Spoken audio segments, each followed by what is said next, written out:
dug and climbed up the steps of Mount Bonnell. Went to Stubbs to raise some hell. Taking your baby down Lady Bird Trail. You ain't met my Boston yet. If you haven't boot scooted at Dodge Depot or met Tammy, the best bartender you'll know. Never had a margarita with Melvin at Matt's El Rancho. You ain't met my Boston yet. If you haven't stand up paddle with the you know who, watched an Austin sunset with all its hues, or been to Deep Eddy to have a few, you ain't met my Austin yet. If you haven't hit a ball at Butler Park or heard ACL music way past dark, never felt the boom from Smoky deep in your heart, you ain't met my Austin yet.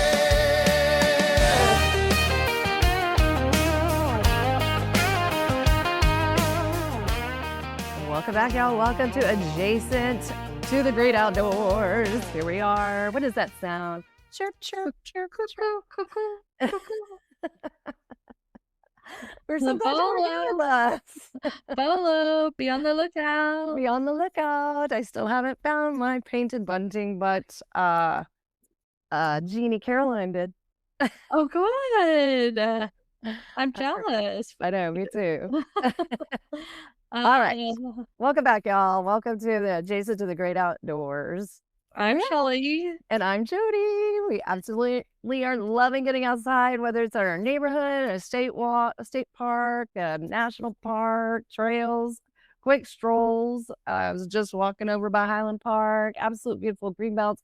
We're happiest when we are out in nature, and I bet many of you are too. Yes, and we want to hear all about it. Please, please, please reach out to us. Share us your favorite trail. Send us a picture of your favorite bird. Critters in the backyard. We want, please, Adjacent Great Outdoors, hashtag all day long. Today's episode isn't about a particular trail.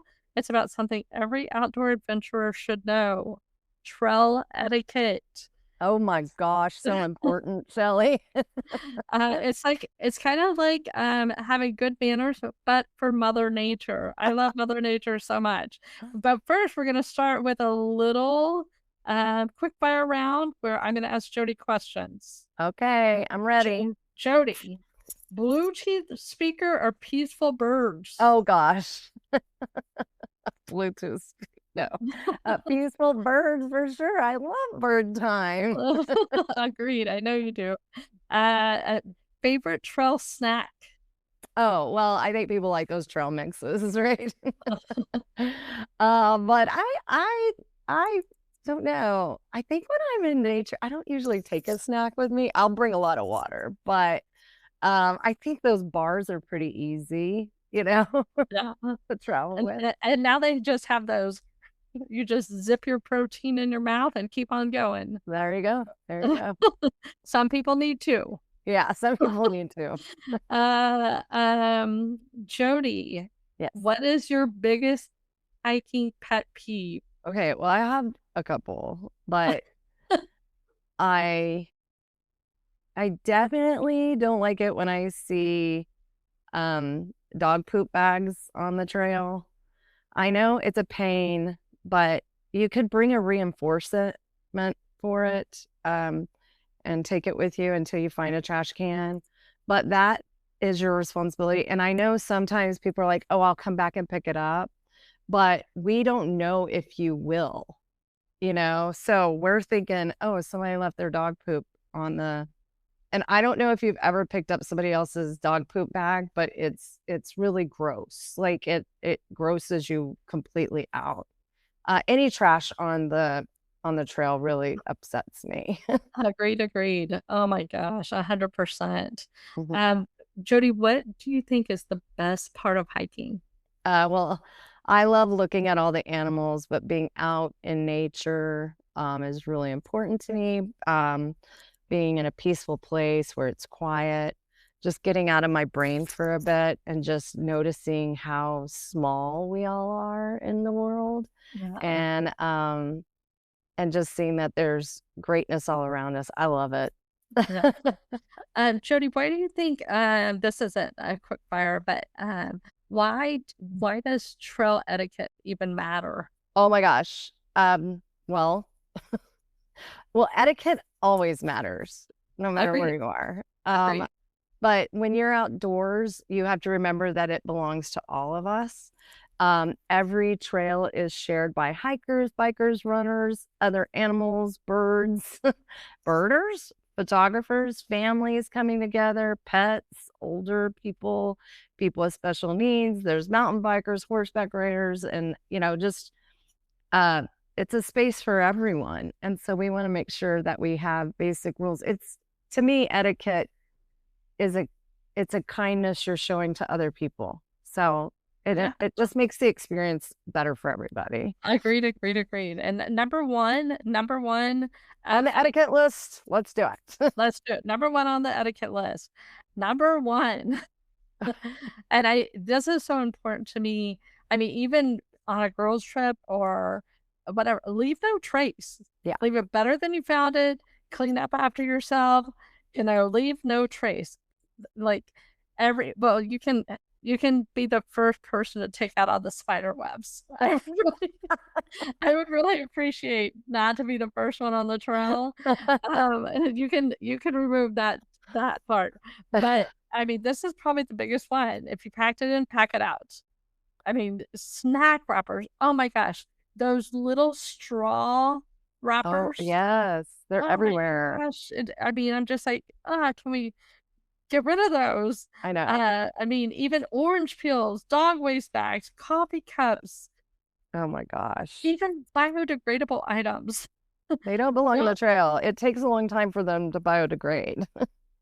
Well, and I mean, we all want it's for everybody, and you want everybody to have that fresh, beautiful experience of it. It's Absolutely. so important. What's number 2, Jody? You have to stay on the trails. I will say sometimes if you have to go potty, don't potty on the trail. Yeah. You gotta you can go off a little bit. Yeah. One time Shelly and our friend Tammy and I, we were on a trail in Colorado, and we were coming back, and Shelly diverted and left us and went off the trail. Even though it looked like there was another trail, there was a main trail you're supposed to stay on. And the bears were coming out of hibernation, and I got so scared because we lost her for a bit. But stay on the trails. There are sometimes little shortcuts. Don't take them. That's usually like it means that more of the trail, it's going to spread out. It's going to make it where they have to have some environmental recapturing, like making sure that there's not a lot of wash off and a lot of like you want to stay on the main trails. Walking around muddy spots and creating new paths, it ruins the plant life. It could you could be crippling some other animals underground dwelling. It can permanently change the landscape, even if it looks like a trail. Just stay on your main trail unless you have to go potty. I understand that. Yeah. And sometimes it looks like it's a trail, and this is what happened in Colorado, but it was one of the animal trails. It was Right. like one of the animal trails. And so let them have their own trail. Yeah. For sure. When you're on the main trail, sometimes they have a side trail for bikers or horse riders. Yes. And so if you stay on the main trail, then those bikers and everything can go around you. And a lot of times it has jumps or whatever for them, or it's made more for horses. So, if you're a walker, if you're a hiker, stay on the main trail. Absolutely. Yeah. Bikers, they have their own trails, but they should stay on the bike trails too, not go off. So what's number? I'm sorry. I'm sorry. I will tell you, most of the time, as you are going to see the best views if you stay on the trail. They're Right. going to make sure that you have those cutouts and everything, so you're not missing anything. You can also get lost. You can also get lost. Yeah. So, what's number 3, Jody? Know who has the right of way. So I always get messed up on this. So Shelly, who does get the right of way? But a lot of times they have signs. Like if you're on a trail, there's one down in deep South Austin that is mostly for bike riders, and they have the right of way on that trail. Yeah. Walkers can be on there. that you have to move for the bikers because that is their trail. There's a horsing trail, a horseback trail, and I love this. Not everywhere in the country do you get. Not everywhere in the world do you get horseback riding, but we're from Texas, so there's horses on the trails, There and can so be for sure. And uh, in Colorado. yeah, in Colorado, and so but here's generally hikers yield to horses, cyclists yield to hikers. Mhm. When hiking uphill, many people give uphill hikers the right of way because climbing is hard work. I have to tell you, most of the time when I've been hiking, cyclists never yield to the hikers. I didn't know that was a rule. Yeah, they're supposed to yield to us. However, when you have that momentum as a cycler, I mean, it's hard for them, Yeah, cyclists. I usually just move out of the way for the cyclists. Also, they ding their bells, and we've talked about this before, like, they'll be on your left, and I'll get really panicky and move the wrong way. And so I try to, like, when I'm hiking, is to stay as far to the right. Yes. Stay as far to the right. Now, if And you're in England, do you stay on the left? maybe, maybe. Uh-huh. I Yeah, don't know. I mean, how do y'all hike in those England? other I'd like to countries. know. Yeah. Yeah, I'm How do confused. y'all hike? Yes. Tell us y'all's hiking habits. I try to get as close to the right because my hearing is impaired and I'm usually listening to the audiobook or what have you. So I try Oh, to you're stay. supposed to be listening to nature. I know. Agreed, agreed. Just Uh, kidding, I'm not scolding you. no. Whatever makes you feel happy. That's um, well, speaking of that, I would say, like, maybe with your headphones, leave one out so you can agreed. maybe gauge if something's coming. I mean, what if there's a mountain lion coming at you?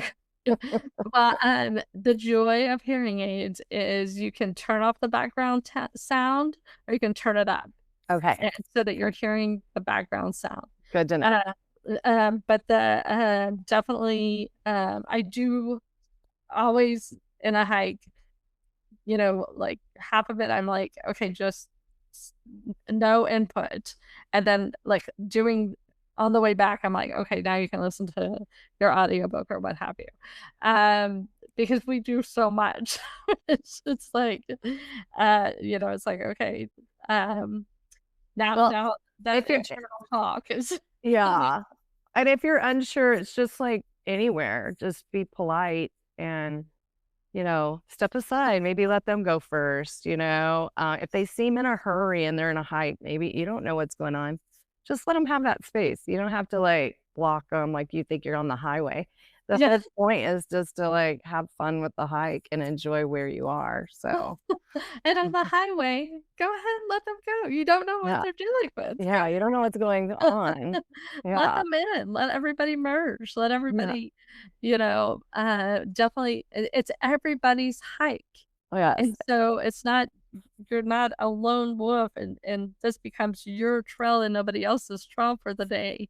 It's everybody's trail. So I mean, share the space. Oh, going back to staying on the trail and the importance of that. One time we were all hiking in Colorado, Coulter, Shelly, our families, and we came across where there were sheep everywhere up Hmm. in the up on the side of the hill, right on the mountains. And there were watchdogs, and these were some spooky looking dogs. And if you weren't on the trail, they would it's considered a threat, and they would creep out from the woods and watch you and make sure those dogs would make sure you stayed on that trail. So staying on the trails is really important because you don't Agreed. know what's around. And those dogs were so stealthy. You did not know that you were being watched the entire time. They were protecting that herd of sheep. They were protecting them. So Agreed. you have to remember sometimes you're going into somebody's property because it's up on, or their herd is a free range herd, you know. And there usually is a sheep like herder guy, but the dogs are doing all the work. So, I'm just saying, stay on the trails. It's really Stay on the important. trail. Stay on the trail. Number 4, keep the noise down. Yes. When Yeah. you're in a big group too, I think people forget, like, you're sharing that space with people. One time, John was on a hike in Colorado or Wyoming or somewhere, and he has a really loud sneeze. Yes. And he sneezed really, really loudly. And this woman was coming up. She goes, "Did you hear that?" She goes, "Maybe it's a moose." And he did not know what she was referencing. He's like, "Oh my gosh, well, we better be careful." And then he started thinking about it and he's got the giggles. How loud his sneeze. I think he was blowing his nose. He blows his nose really Oh my god. loud. And his nose blowing does sound like a moose. It does. It So does. keeping that noise down, nature's supposed to be the soundtrack. Listen for the birds in the wind and the running water. If you're having a conversation with someone, just you don't have to shout across it. Get closer to them, you know. It's about you're trying to share that space with people, and nobody loves a bunch of noisy people going through the forest together. Like, there's moments when you might get a little noisy, but try to keep it down as much as you can. And when there are trails that are like the Town Lake Trail to me is more of a gathering place, Yeah. and it's people walking and talking. But then there's trails like there's this beautiful trail to in Sunset Valley, and it's like it's more of like a meditative walk, and you Mhm. don't want somebody, and it happens all the time. There's a cyclist with this boombox blaring, and it's like, dude, Yeah. you're not the I don't need your P control song. Yeah. I'm, Yeah. trying to have a quiet meditative walk, and Yeah. so it's just be aware of your surroundings and Definitely be mindful. be mindful of it, and Super just mindful. like, where are you? There's a time and a place for everything, and I mean, if you want to play your boombox, the Fluger pedestrian bridge is a great place for you to go and play your music. 'Cause it'll echo and everything. Yeah, and everybody loves it. We love it right there, but we don't want it following us the whole trail. And be No. and be mindful of like everybody has different music interests and sound interests. I mean, I don't need to hear your Yeah. Yeah. your cursing while I'm on the trail. I don't want to hear it. I don't want to hear Yeah. it. Yeah. You know. Yeah. You remember you're sharing the space. You're not in your house. Agreed. Right. Agreed. Um, so, oh, number 5 is a big one for me. Oh, for sure. It's respectful of the wildlife. I had the great pleasure of living in Wyoming, and, um, I mean, people thought they could put their babies on the back of a bison and take a picture. They were gonna leave the baby and take a picture, and, I mean, the park rangers are constantly having to interfere with this is not a docile animal. That's so true. And it's like, take your picture, you From know, afar. from afar, give them their space. That's their house. Yeah. How do you feel when somebody, you know, comes to try to sell you something at your door? How would you like if somebody walked up to your bedroom and took a picture? I mean, Yeah, it's true. Yeah. don't chase them. Don't try to pet them. Don't try to put your kid on top of them. There's funny ways of taking a photo so it looks like you're riding them. Figure out those angles. You don't have to be in their space to do that. You're visiting their home. Well, You're visiting their home. and people that go and feed the animals, they strictly tell you not to do that. Don't Yeah. feed the animals because they become really, some of the animals can become aggressive. They also can become very too human trained and then get harmed trying to get to human spaces to get the food. Um, I'm guilty of feeding the birds in our backyard for sure, but if I'm out on Guilty. a trail, I'm not feeding like the animals. Also, like at our ranch, like I'm always wary of putting out like feeders for the deer because that might bring an invasive creature or another type of creature in that would change the dynamics of that, that ecosystem. So I want to be really mindful of that, feeding the animals. It can cause problems. Like even Cameron told me like how people have the hummingbird feeders out.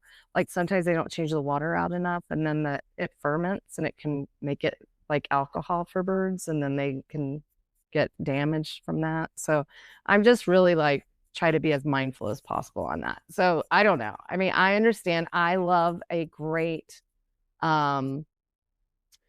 Sleeping Beauty moment or whatever, or where animals come up and they want to be, but I love animals so much that I want to protect their wildness and their independence from us. Exactly. And letting them live organically in their nature. And I'm guilty of bird feeders as well. I feel like what happens is they learn a habit of this is where I eat. This is how I get food. And then, you go on vacation Yeah. or you run out of bird seed. And now this animal's like, Yeah. how am I supposed to survive? Yeah. How am I supposed to live? And so I just think it is Also, you're right, Shelly. And also, like, if you think about the birds, one of the great things about birds is they're supposed to keep the insect population down. But if they're getting all their needs met through your charcuterie board of bird feeding, it can change the insect population. So we just want to be really mindful of it, very mindful. So I know we all can be guilty of that. But on a trail, don't feed the animals. If you're eating a peanut butter sandwich on the side and a chipmunk comes up to you, do not give the chipmunk your peanut butter sandwich. You don't know like what their bodies can absorb and take, So Heather McDonald was talking about one of her friends. They were in a place where there's wild pigs and they're really cute. And it says, don't feed the pigs. And this woman went up and fed the pigs and they bit her.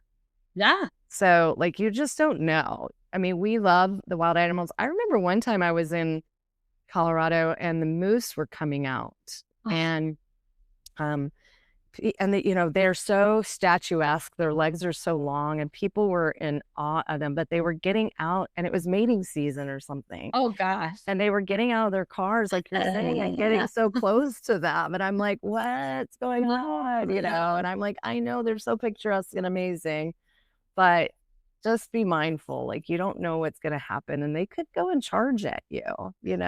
But I think we all love animals and nature and just protecting it. I mean, just being protective of it. You want to think of us versus the robots. It's like, do you want the robots to make us so stupid we don't have to do anything? Yeah. Or do you want to live cohesively and everybody can celebrate life? And I mean, now I'm like, go take those bird feeders down. No. We freaking love the whistler ducks so much. I know. Oh, they're so cute. And so, but if it's purely in the wild, let's keep it in the wild. Another thing that's really important to think about are dogs. Yeah. You have to make sure that dogs are allowed because there are some national and state parks where there are creatures that do not mix with dogs. And so you bringing your dog in, it could cause problems. Your dog could go after a bear cub. Your dog could go after a mountain lion. If it says no dogs, the answers are no dogs. Also, your dog might be great off leash. That's cool. Congratulations. But some dogs are not great off leash. If your dog is not does not have good etiquette, going on a trail might not be for them. A dog has to be very specifically behaved. And sometimes dogs, like my dog is not good on trails, so I try not to take Georgia on trails because she'll want to go and play with the other dogs and she'll jut out at them and it causes them to get nervous, the other dogs, and they could get in a fight and it could be very, like your dog could get damaged on the trail. So if your dog is not a trail dog, it's okay. There's other places you can take your dog, like a park and stuff like that. But just be mindful of that, or train your dog in a way that they're really good on trails, and then you don't have to worry as much. But, um, you have to remember that some people have fears of dogs, some people have allergies. Um, your pets could be super reactive with other pets. When dogs are on leashes, it can cause even more challenges. My dog will go after like bunnies and squirrels and things like that and try to drag me, and I have to drop their leash. So, you know, there's just sometimes you got to be really mindful of it. And it's to protect them. I mean, it Yeah. really is in a lot of ways to protect them. We've mentioned this before. I have a son that's on the autism spectrum, and he is very aware of dogs, and he loves dogs, but he has to get to know them. And dogs are very aware of him, and they have a very unique reaction when they encounter somebody that they they feel, you know, an alert with. They have an alert, like, hey, something is different. And we do a lot of hiking. The neurodiverse community does a lot of hiking. And so just be mindful of your dog in those places. These dogs run up to Coulter all the time, and he's not happy about it. And then the owners look at him like he's the problem. And it's like, not everybody has the same reaction to your dog as you do. Yes. And that's okay. Yes, for sure. So So, true. So yeah. true. And, One thing Shelly really loves is when people greet her on the trail and she wants to talk to them. So, Shelly, tell us about that. I was like, Jody can't talk about this. When you're on the trail, say hello. Say hello. What? A simple good morning. How's the trail ahead? Did you clear out the spider webs? Thank you so Yeah. much. Appreciate it. Halfway there, it is it's you're with like-minded people. Say That's right. hello. That's right. Say hello. Not that you need to have a long conversation or greet anybody. A simple nod, a recognition. I think that is just really important, especially if you're doing a long distance hike, is that people are aware that you're on the trail. So if something happens, they know, oh, I saw her at mile 2. I saw him at mile 4. It's a really big deal when you do backcountry, marking of like, so people know who you are and where you are. And that's also important for you to be very observant of the people coming up to you, just in case one of them attacks you. Then you can do a sketch. You can have them do a sketch and say, yeah, this is what he was wearing. Da, da, da, da, da, da. Well, always be aware, and if you're doing a backcountry hike, don't go alone. Oh, You know? I have a pro tip for you if you're doing a backcountry hike. One, just walk through the waterways if there's a shallow stream. Don't try to take your shoes off, because you could be like Mary and drop one of yours in a stream and then it floats off and then John has to go chase it down. And if you're going to drink once you get to your camping place, don't pack in a bunch of beer. Just bring a bottle of whiskey or a bottle of wine. That's enough. Like you A don't bag. or a bag. You don't need to have like a 12-pack in the back of your pack, which is going to weigh you down. And then if you fall, you're like a turtle. Hence. Pro tips. Right. I wouldn't walk in. We did a lot of crossing streams and crossing rivers when we lived in Wyoming for sure. And what was recommended is to bring 2 pairs of shoes, because it's hard to hike in wet boots. It It's is, very hard. but it's also stupid to take your shoes off and try to throw them across the stream and it doesn't work. Oh no, never throw it across the street. And then also, if you stupidly take your shoes off and try to walk and you hit a jagged rock and it cuts your foot, Yeah. then that's also going to be a problem. Yeah. Most people on trails are really wonderful. I'm just saying, for those of us that like to keep our head on a swivel, you need to acknowledge people on the trail so that if you do need, either they get lost or one of them attacks you, then you can describe them. Exactly. Good point, Jody. Jody, you want to talk about sharing the trail with people that scare you? Now, just be aware. But if you're hiking with a group, don't take up the whole trail. Remember, Shelly said stay on the right, or if you're in England, go ahead and stay on the left. We don't know how y'all do it. We don't know how y'all. Don't take up the whole trail. I like to just, if I'm in a group, I like to try to keep it where I keep an even number 4, and then do a 2 and 2. It's harder when you have a 3 or a 5. Well, 5 you could do a 2 and a 3, I guess. But odd numbers, the 3 can take up a lot of the trail. So invite an extra friend with you if you only are going with 2 other people. So it is hard. If you're doing like a trail where you're hiking like up things, pick a leader who hopefully knows where they're going, and do a single file if at all possible, if someone needs to pass or someone's moving faster. And let them go past you. Who cares? It's not a big deal.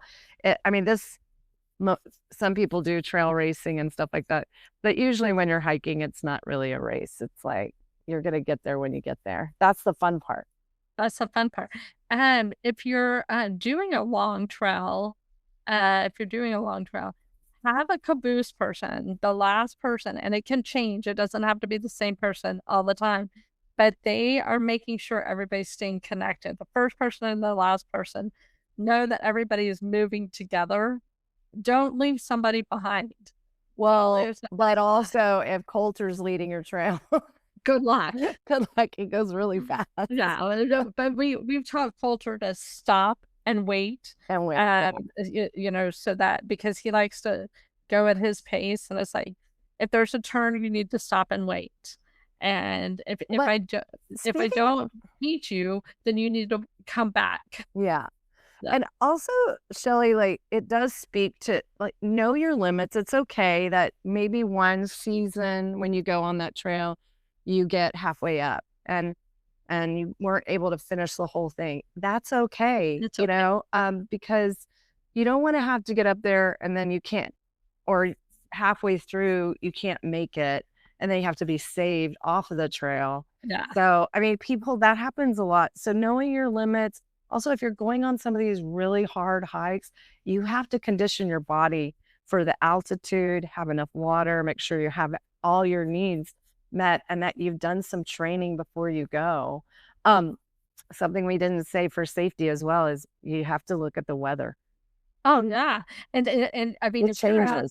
It changes so fast and furious. And it's like, be aware of your surroundings, be aware of what's going on. And are they expecting a snowstorm in the middle of July? Be prepared for that. We used to do like 10 milers, and it was like, oh my God. Yeah.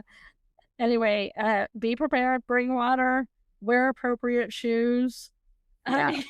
Yeah, for sure. There's so much to think about, when you're going. And if you're going somewhere remote, tell people where you're going.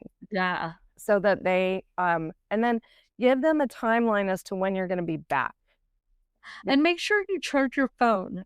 Charge your phone. Mm-hmm. If you get to a high point, a lot of times you still can get some reception, or you can mark your location. And somebody can use cell towers and find you. Drop pins and things like that. Yeah, definitely know.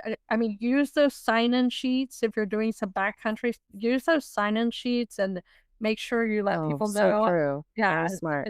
The date, how many people are in your group, the Maple Park, mm-hmm. Lost Maples.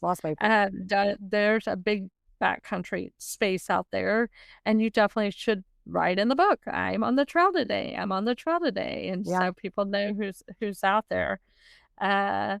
Okay, number 10, Jody. This one's hard for me because I'm a little bit of a thief. I might have a problem.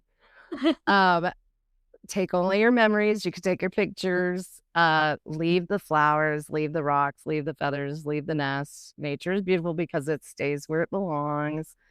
Take lots of photos instead.